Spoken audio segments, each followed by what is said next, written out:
This Torah class is brought to you by TorahAnytime.com. Okay, shkoyach everyone. Thank you for being here. Thank you to Rabbi Shalom that we are around for another week. In this world, we take nothing for granted. Truth is, in any world, you should take nothing for granted. Baruch Hashem, all-star cast here tonight. Moshe is here. Both Moshes. Im Moshe Khan, Hakel Khan. I said, Im Moshe Khan, Hakel Khan. Okay, thank you, Yosef, for coming. Thank you, everyone. Thank you for being here. David Shlomo on my flanker side over here, my co-pilot. Fall, everything okay? Yeah. So good to see you, Mordechai. So good that you're here. And everyone else, shkoyach, shkoyach, shkoyach. So, friend of mine, he has like an Israeli version of my old Astro. They have Astros in Eretz Yisrael, don't they? That's what fit I knew. Safari, yeah.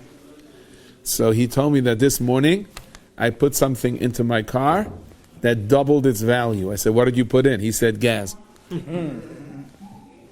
Once he put in the gas, it doubled the value of his car because that's how much gas is. So everyone, one person is talking about women and children that are left alone. They have no idea where their fathers are, and they're being bombed from all sides. And we're talking about the price of gas that's going up. And everyone, the Rabbi Shalom, everyone has their own niche in this world. How we look, how things relate to us. And the Kadosh Baruch Hu puts it all together and forms a world out of it. So, the Sfas Emes says that very interesting thing. In this world, to create energy, you have to burn something. If you want to create energy in this world, you have to burn something, right? There's no energy without burning something. Moshe, do I stand to be corrected? Swallow first, yes. I didn't hear what you said. There's a lot of energy around it. There's nothing but that. You're talking about a ruchniistic energy. No, I'm talking about the Aron. The Aron, they say it was the Aron? The Aron. Yes. I never saw it. You never saw the Aron? I'm talking about down here in this world. The energy that you got into, you have a car? I hope so. You turn it on, the engine goes on? Right, you didn't put orange juice in there, right? I wish I could. I would did the price of food. I hear it's cheaper than the gas. Huh? Orange juice is not so cheap, right? And also your car could become a diabetic afterwards. Too much sugar, it's not good. It's much better over the gas. Yeah, it's going to get bugged. But basically to have... The part is the car will get bigger. Yeah, the car will get bigger, he says. That's a good point. David Shlomo says if you feed your car orange juice and cookies and things, it will get bigger and bigger. No problem, you can have more room to put people. That's what David Shlomo said. He was okay. But basically, to make something move on this world, you have to burn something. Something has to be burnt in order to create energy, whether it's nuclear energy, whether it's any kind of energy, right? And that's the metzius of this world. Anything positive has to have conversely, something negative that's being destroyed. Same is true with taiva. Every taiva comes with price. Every temptation, every lust comes with a price. And that's why it's limited on this world. Every taiva is limited. Energy is limited on this world because you have to burn something to be able to get the energy, even to move, even to live, and so on. And that's the difference, as a Sfas Emes, between light down here in this world and light in the Olam HaEmes, or the Or HaGonis. In Olam Haba, light, I'm talking about Tzadikim are Zoichet, Moshe is Zoichet to see the Aron Kodesh, he sees light coming out of it. I never saw it. Oh, okay, I know you don't want to reveal everything. I wish I could. Right. So the Chavetz Chaim said he once saw his Rebbe Rav Nachum of Gerodner. Rav Nachum was the shamus of the shul, but they said he was a Lamed Vav Tzadik.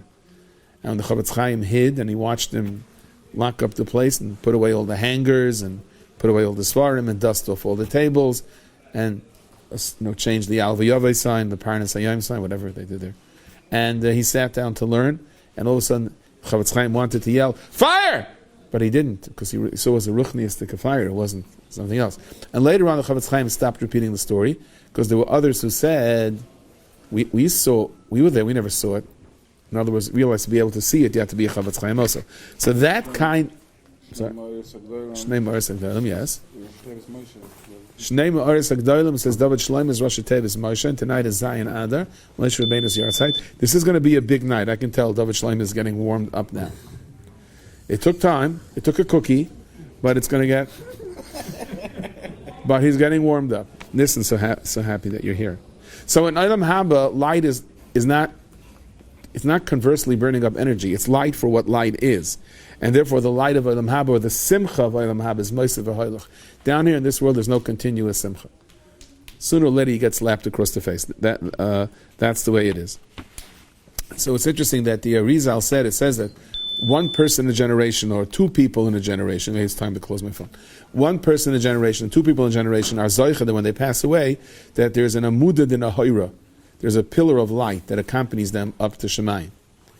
And the Arizal once said that he saw a Talmud, there was a little boy walking, I forgot whose Levaya was, one of the tzaddikim in Tzfas, and the boy said, "What's that pillar of light? Wow! Where'd that come from?" And the Rizal was shocked that the kid was able to see it, and he wanted to take him as a son-in-law. And by the time they negotiated the shidduch, he said, no, he lost it. The boy must have had some machshava or something else. He said he lost that madrega. But light in Shemayim, people that have these post-death experiences, I hope that there's no, okay, but some of them say they saw like a light. They can't explain it. It's not a light like anything on this world. It's a different kind of a light. Because light down here in this world is burning energy on the other end of it. Light there is a natural light. It's a simcha. How should I say? I think we didn't say this one in a while. This guy is driving, and he sees a bunch of like hippie-looking kids, barefoot and earrings hanging from the ear, and they're holding up a big sign, and it says, "The end is near," and he yells, "You religious fanatics, get off the road!" Listen, hear the huge crash. They were trying to warn him that the bridge wasn't collapsed. They said maybe we should use a different lashon, like bridge out. Maybe they didn't understand it, right? Didn't get it. Yeah? To be able to see things, and so down here in this world, I don't know if anyone today can be zoicha to the Oregonis, the Chayz of Lublin. There's a whole story. Shalashudis, he used to walk in with special Talmidim, and he told the Talmud of his not to go in there, and he went in and he saw, and he became a Saginor the rest of his life, Rahman al-Islam. To see things, Moshe Rabbeinu, right? Today's Moshe Rabbeinu's yard site. So Vayikra has a small aleph. Dov Shalem is getting warmed up. Why the small aleph, right? From the extra ink? So Mordechai is telling us on the extra ink. The Eibishter told Moshe Rabbeinu, write Vayikra. So Moshe said, I should write Vayikra al Moshe, you called me. I can't write that.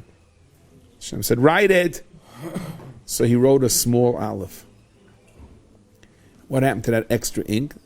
The extra ink went onto Moshe Rabbeinu's forehead, and that became the ray of light. So the Kedushas Levi explains that BMS, our problem is, if we would be zoicha to this ray of light, to this Olam Haba, we would use it for the wrong things. That's the whole point. The Oregonis, the Eibishter created the Oregonis, and the Eibishter hid it because that the Rishonim aren't worthy to use it. The fact that Moshe Rabbeinu, the higher he became, he maintained a greater level of anivus, and said, I'm small. The Eibishter said, so I can give you more light. You can feel the simcha. You won't use it for the wrong thing. And the two are inherently connected. So in our lives also, we're zeicha to see things. I don't know. Tzaddikim see things that sometimes we don't see.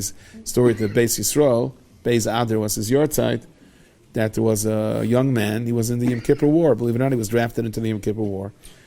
And his wife was frightened. And he convinced his commanding officer that he should be able to come home for a Shana Rabbah.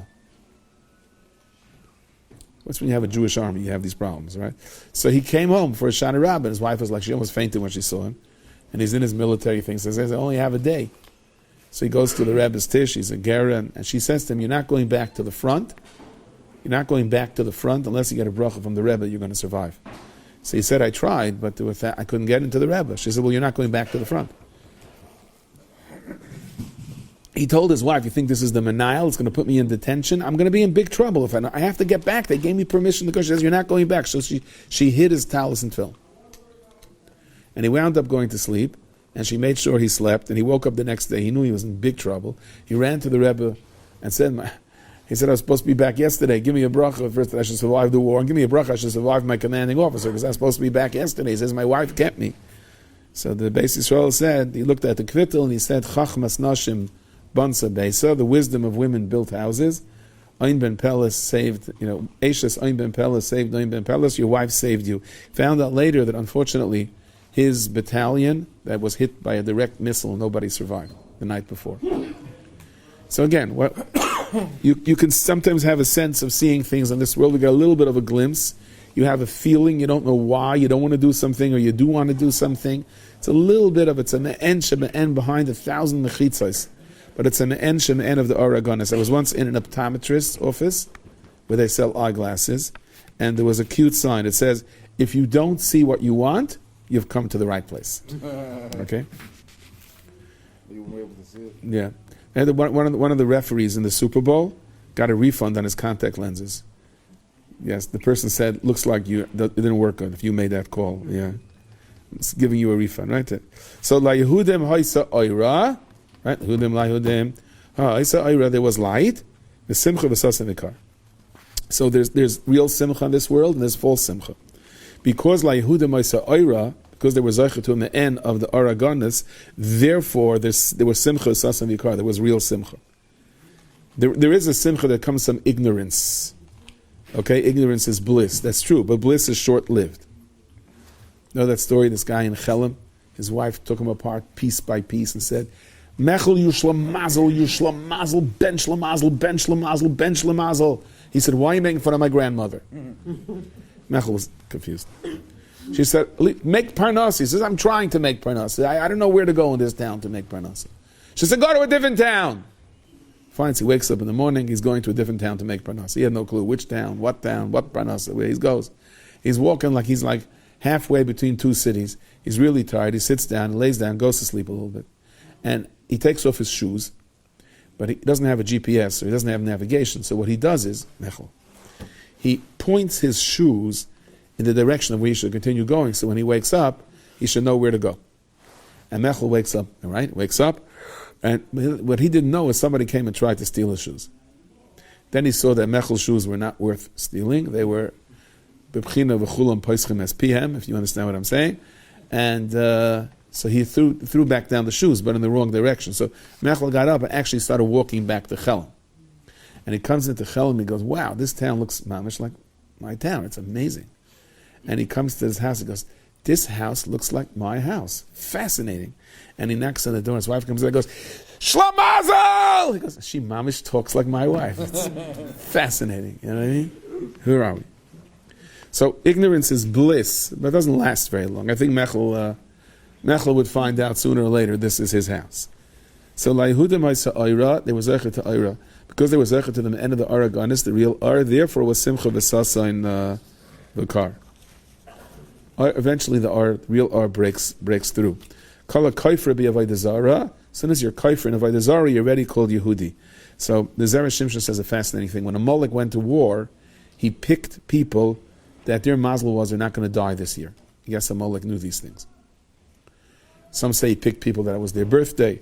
So what did Moshe Rabbeinu do? Moshe Rabbeinu said, "B'chal lanu anashim," pick people that were born. He brings a medrash. Moshe Rabbeinu said, pick people that were born in Adar Sheni. Why? Because every Chodesh has a mazel. Constellations, and Adar Sheni does not have a mazel. So a Molech is trying to manipulate the mazel. Go after them with people that don't have a mazel. And Yeshua comes from Yosef Atzadik. And Yosef, right, the 12 Shvatim, each Shevet corresponds to a different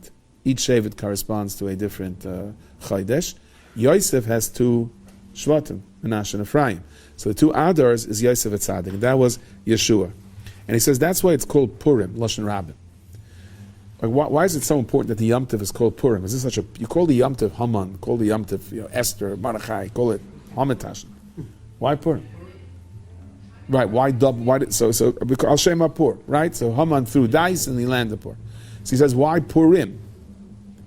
So he says the whole point is that Haman said there's one day that's going to work. I can manipulate the mazalas. He looks into the stars and click. Google says now Google Maps and the stars says now the mazel is from Maryam Molech. So the Abishah said we're not limited to any one day, right? I'll give you people don't even have a day. They don't even have an official birthday. Right? Here's the Ramach Malach said. He says the good thing about getting married in Adar Sheni is you only have an anniversary every couple of years. Right? So Good to know. yeah, you got married Adar Sheni? Yeah. Okay. Good to So- know. So you don't have a mazel. You create your own mazel. Okay. He says Nachamazel, yes. Every Jew is a type of Muslim. Okay, so he says that's why it's called Purim Lashon Rabim, because it's not limited to the one Pur. Rabbi Moshe also says, he says, we mentioned earlier, he says, you think that, Haman had it all figured out. This mazel is good for today, right? I think Nancy Reagan wanted to, she was big in horoscopes.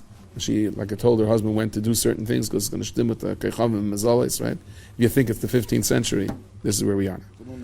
Right? So, but Haman really knew the Mazalis. But it's not today's mazel. So today it's bad, tomorrow is good. Today is good, who says it'll be good tomorrow? Says Ramesh. We're not limited. Okay. So, ein mazel Yisrael. So I'll give you an example of what I think the Zera Shimshon is trying to say, Ramesh also. I drove once from Albany. I was like 19 years old, and I had to go to Albany. I drove to Albany, and I drove back, and there were no GPSs in those days. There was no navigation. There was no Waze. And I did it with maps. Believe it or not, I did it with maps. And my friends were like, you're going to wind up in Zhytomyr, or, in Lvov. So I said, no, I did it with maps. And believe it or not, I drove all the way to Albany, to the place where we had to go. And I did not make one mistake. And I drove all the way back. Did not make one mistake. When I got home, I lived then on 14th Avenue. How do you know you went to Albany? I don't know, I went to Albany, right. That was says maybe I wasn't in Albany. Okay. But, why? It was sunny and there was a beach. It wasn't Albany? No? Beach, yeah. Oh, okay. Anyway. Yeah. So, Al Kaponim, I thought, at least until now, I thought I went to Albany. And I came back. And I remember when I came home, I was so dead tired. And I couldn't find a parking place. And I was circling. Finally found a parking place in front of my house. And I parked. And I realized I was on 15th Avenue instead of 14th Avenue. So I said I drove to Albany and back without making a mistake. But I was on the wrong block that I lived. So what's Pshat? So Pshat is that there I knew, okay, I have nothing guiding me. I hope I'm reading this map right. Right? Once I got back, Barapak, I know. Barapak, you'll see. You'll wind up in 15th instead of 14th. There is that, the Inyan of the second Adar is, I don't know. I have no mazel guiding me. So, okay, Rabbi, I'm in your hands. And that overcomes the cheshbainis of Amalek. That's why it's Purim. You have a Pur, we have Purim. So in the interesting story I saw in the Gilyon HaMoyer, is Moshe, you don't have any calls. No, I want to make sure the Bluetooth. You want to make sure that what? Okay, good. Okay, I'll tell you. Like this person says, Moshe, where are you? Like I was ignoring him. Okay, anyway. So, everything's in your ear. Okay. So, Gilyon Amar, he says a story of a kid that was a terror, shebeterror. He took apart his yeshiva, he took apart his rebbeim, he took apart everything. I'm telling you, the yeshiva had to take out major insurance before he came in. You have no idea. It's not that he literally, you know what it means? You see a car on 4 milk crates. You know, when you come out, you see a school bus on 4 milk crates. This kid was like, he rang fire alarms. He walked out of the building with the fire alarm. And mamash, like, they told his father, you sent your kid to New York. He's take him back. So they said he has to get help. It was way back in those days. It wasn't so common. So finally he was going to be evaluated by a top-notch psychologist. The other ones tried, but they got locked out of their offices by the time he got in. But he's there, and this unbelievable maven of a psychologist, he went through the whole thing, and he analyzed him and said it's going to take him some time to write up an assessment, and he'll let him know. Meanwhile, his father lost his job, so they couldn't pay him to continue writing the report. They said he'll pay him out, he'll write it slowly. His father wound up taking a manual job with a friend of his who has some kind of a company. And his father said, I need your help. The yeshiva says they can't deal with you anyway. So he went back and he helped his father, settled down a little bit. And then the owner of this company that the father was working for died. And the father took over the company, and he took over that company, and it became bigger and bigger and bigger and bigger and bigger. And he was extremely masliach. He was a multi-millionaire, and not rubles, dollars. And people came to him for tzedakah, and he said, many, many years later, he said, I wonder if he ever filled out that report. So he found a psychologist that was in a nursing home someplace, and he said to him, do you ever filled out that report? He has to check. He says, yeah, as soon as so they paid him.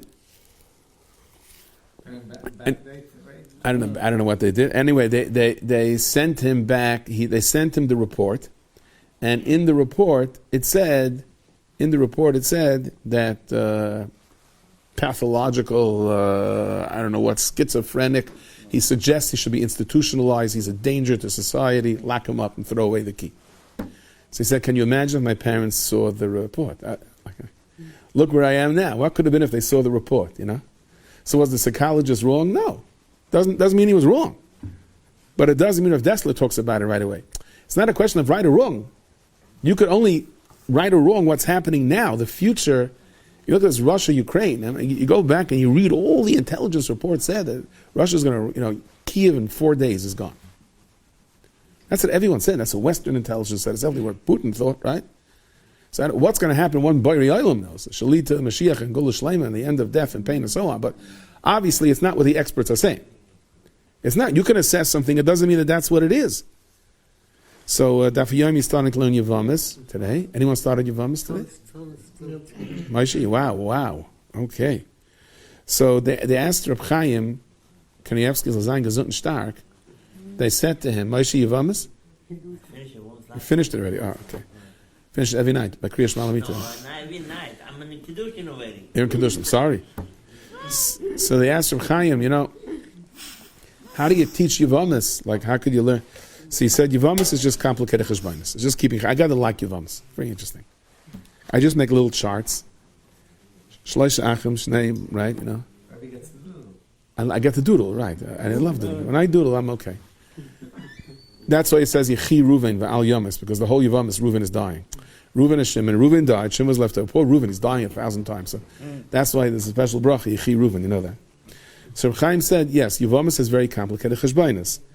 So Chaim said, life is very complicated. We have to make complicated cheshbonis.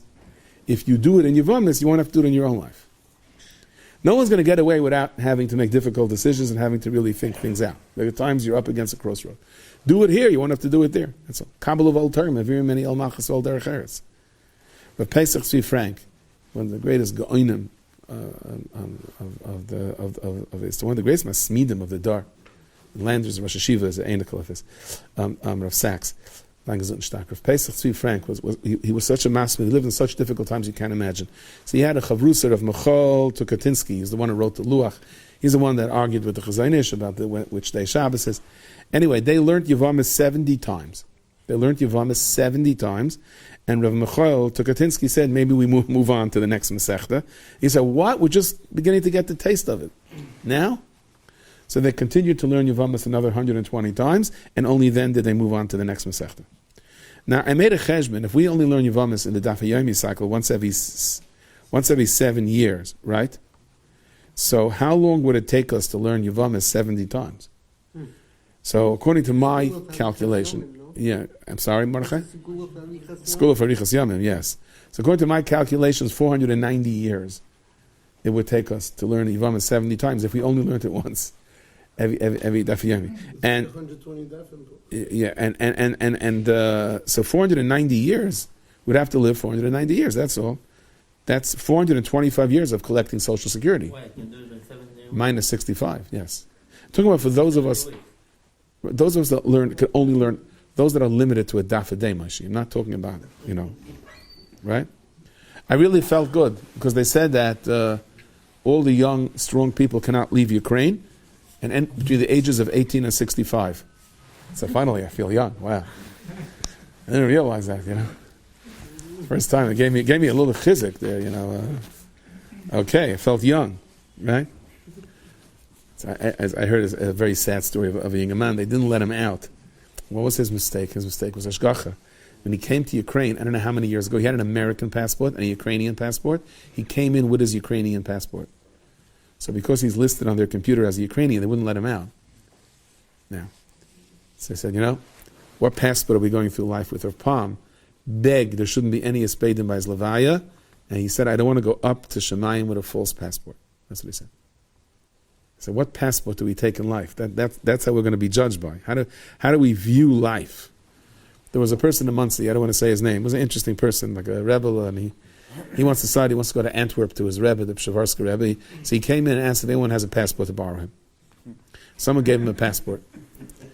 So he was young, a little, as I verspreit Yiddishkeit, thick red payas, and this guy that he took his passport from was tall, thin, and black hair. Anyway, they got him and they put him into the Chad Gadya there, and they had to work to get him out. And he came to the Pshavarska Rebbe. They got him out for Shabbos. He said he thinks it happened because he forgot to say Pashas V'Yishlach Matzah Shabbos. The Rebbe said, I think it happened because he took somebody else's passport. Anyway, we decide now which passport we're going up to Shemayim with. Remember what Rav Palm said? He doesn't want to go up to Shemayim with a false passport. So anyway, 490 years, 7 times, right? So they say in Shemayim, how do you learn Yevamah 70 times? Somebody wants to explain it to me. The distance between one star and the other is 100 light years, 5,000 light years, 50,000 light years. You know what a light year is? Light travels at? Moshe, don't tell anyone. Yes. Light travels at? 130. I think 186,000 miles a second. No, kilometers. 186, but miles, I think 130 or 100. Okay, only 130,000 miles a second. That's a little faster even than on 14th Avenue on Erev Shabbos that you'll see cars going. 130, you know 130,000 miles a second is? Yeah, and he got a light. He got the light. He says, David Shleimer says he got the light. It will take like hundreds of years if we travel at a speed of light to get to the nearest star. If we traveled at the speed of light, Yosef is telling us, it would take us hundreds of years to get to the nearest star. But there's the theory of relativity. How does that work? I don't know. But somehow that the way you measure time as you get further and further away from this world, it measures differently. So at the point that you do Yevamis a bunch of times, you go into a different sphere. Than the way at the rate we learn, we can't do it 70 times. When they did it, every time you learn, right? The Kedushas Levi talks about every time you do a mitzvah, you have malachim that carry you. Every time you learn Yevamis, there's malachim that carry you quicker and quicker. So each time you do it, you're going into a different dimension, a different kind of thing. So let's say for us, I'm learning Daf Yomi. What can I do? I'm trying to learn Yevamis. I'm trying to understand it. Now, if you lived 490 years, you would then learn it 70 times, right? Says the Rechaim HaKadosh, if you do something at a pace, even if the person passes away, Hashem credits you even after you passed away. As if you were on track to do something, if that was your passport, then it keeps going. You put yourself into Torah. A lot of times when I'm stuck on an article, stuck on a speech, I can't think. I can't think what to say. I said, I'm going to get there. I'm just going to plopple away. Somebody once said to me, like tonight, I said, no, I didn't mean that. And I said, you learn Yevamis then? no, I take out, I have my Mishnayos, and I just learn Mishnayos. It has no shaykhs to the speech. I said, the clock is ticking. I said, I have to say, Rabbi Shlomo Kassan. I'm stumped, okay? I'll try to figure this out, and you figure this out for me. And really, that's the b'china of Kol HaMakabel of Old Torah, Mavir Mimenu Ol Malchis V'Ol Derecheret. So, Haman tried to play around with the mazel of the Yidden. Haman was an Oiber Chacham. Imri Yemes says a fascinating thing. Haman made the tree, and he put it up. He says that Haman had this plan. He was going to come into his buddy Achashverosh and say, "Oh no! Achashverosh says, "Oh Nebuch, Haman, Shefela, what's the matter? I'm going to hang myself. Oh, why? That Mordechai, really? Take that Mordechai and hang him." That was Haman's plan. At the end, the Eibusha said to Haman, "Oh, you came to Achashverosh, you're going to hang yourself? Okay, guess what? We'll do it for you. Don't worry about it, right?" He says, "Don't try to outsmart people. Don't try to outsmart. The world is full of cheshbonos." Somebody sent this to me today. The Sheraton Hotel in Times Square was purchased in the year 2006 for $738 million. I know Moshe, you were bidding for it, but the guy got more. $738 million, okay. And it was sold today for $3.5 million. Huge loss. In other words, the value of hotels, the value, and obviously somebody who spent $738 million, right? His experts told him this is going up. It's not how this world works. So, La Yehuda Maisa Oira. And then the Simcha B'Sasa V'Kar. Chidush Yerim says, why is Oira Lashon Nekeva? It should be like Yehuda Ma'isa Or. Why Oira Lashon Nekeva? Anybody? We'll open the floor here. Yes? The Torah is also Lashon Nekeva, right? The nays came through Esther. The nays came through Esther, perhaps, Mordechai says. Anyone else? Like Yehuda Ma'isa Oira? Why Oira Lashon Nekeva? Why Oira Lashon Nekeva? So the Chilush Rim says Nekeva means to receive, to be makabel. The Zachar has to provide for her. La Yehudim Hoisa Oira, because they were Zachar to a real light. In other words, I'm not manipulating things. I'm just Rebbeinu Shalom help me. So Memela, they were makabel the R. They were able to receive the R, and they were able to mashpia to the R. Think about this, Rabbi said, from the last Purim, from the last 5 Purims ago. Could have anyone, if I would have gone 5 Purims ago, and I would have told you, I had Ruach HaKodesh last night. You know what's going to happen in the next 5 years? And you will all be looking at me, saying, yeah, what? It's late. What's going to happen in the next 5 years? There's going to be an epidemic that's going to wipe it. Yeah. And then Russia is going to invade Ukraine. It'll be the biggest war in Europe. You're reading too many books. You're beginning to believe your own stories. Right? It's not. We don't know where the world is going. Where is the world going? Where are we holding? So Purim is both. Purim is both a tainus and a samar issue. So I'm going to leave you with the following story. Tonight, Zayin Adar. Zayin Adar, there's a big Suda for, anyone know for what? Which organizations have Sudas on Zayin Adar? Chevra Kadishas. Why Chevra Kadishas? Burial societies. Why? Zayin Adar, particularly, I don't know about that. But why? What was that to do with Moshe Rabbeinu? Anyone? Why would a Chevra Kadisha have their Suda tonight? Some of them fast, in case they were pagan and eventually passed away. But why? Because Hashem buried him. That's what Shlomo says, because Hashem buried Moshe. So we are the shluchim of Hashem right when we do it. So there's a lot of interesting minhagim. First of all, it says b'chlal, if you're benching tomorrow to have extra kavanah, or tonight, have extra kavanah by the bracha of Hazanas HaKol. And if you're listening to the shir next week, you'd also have kavanah by the bracha of Hazanas HaKol. Tomorrow, when you say the words Vayaminu B'Hashem of Moshe Avda, it says on Zayin Adar, it's a time to Ma'or Yeshuas. Think about it when you say it tonight. The Al Shach HaKadosh says that Moshe was mispal together with Mordechai, and therefore as a gift, all the matanas and matanas li'avyonim and mishleich manos is a schus for Moshe Rabbeinu. There were the Ashkenazish Rabbanim used to give long drushes tonight. Some still do. And they would be maspid all the tzaddikim that were nifter throughout the entire year. Because in every tzaddik there's a nitzas of Moshe Rabbeinu. But listen to this. I forgot where it was, but there was some place in Hungary where the Chevra Kadisha had a minig on Zayin Adar. They walked around the entire town with a bed that you carry mason and the shovel on it. And everyone came out to see it. Very exciting. It was very good for generated, right? And they sang a niggin, Mechaya Mason Kale Beroy Chazdoi. And once there was a Megaf in the town, and the Rav said that it was because they stopped that minig. You don't stop minhagim. So, well, along those lines, 1840 was not a good time for Yidden in Yerushalayim. They were outnumbered. The Arabs were not very nice to them, to say the least. As long as the Yidden were behind the walls of the old city, nish gefährlich. When they had to leave the old city, there was tsaris. So they didn't leave the old city at night. But the rule is, if somebody dies in Yerushalayim, he doesn't spend the night in Yerushalayim. You're not supposed to take the mace out.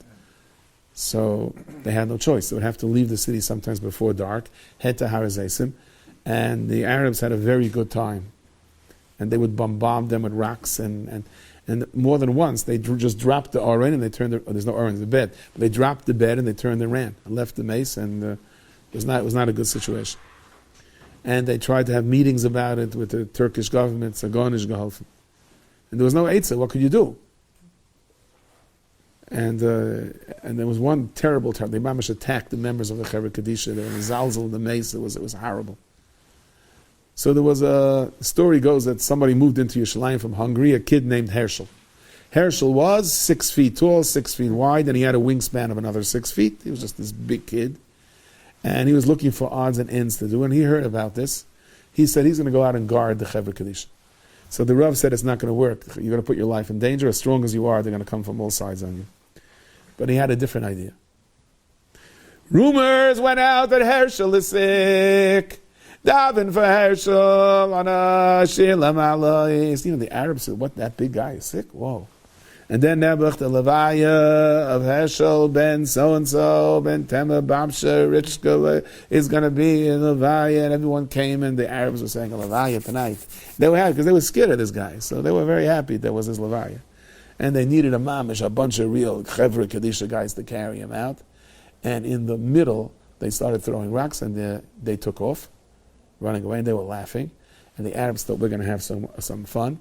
And they lifted the talus off the mita, and suddenly Herschel got up in his shrouds, holding 2 sticks, and these guys turned white and took off. Help! And he came down from the, he got up, the dead got up, and he's chasing us. And Herschel in his shrouds is chasing them, and they were fainting. And at Kadekach, that the Arab, whoever the head was, came to the Rav and said, please daven that he shouldn't.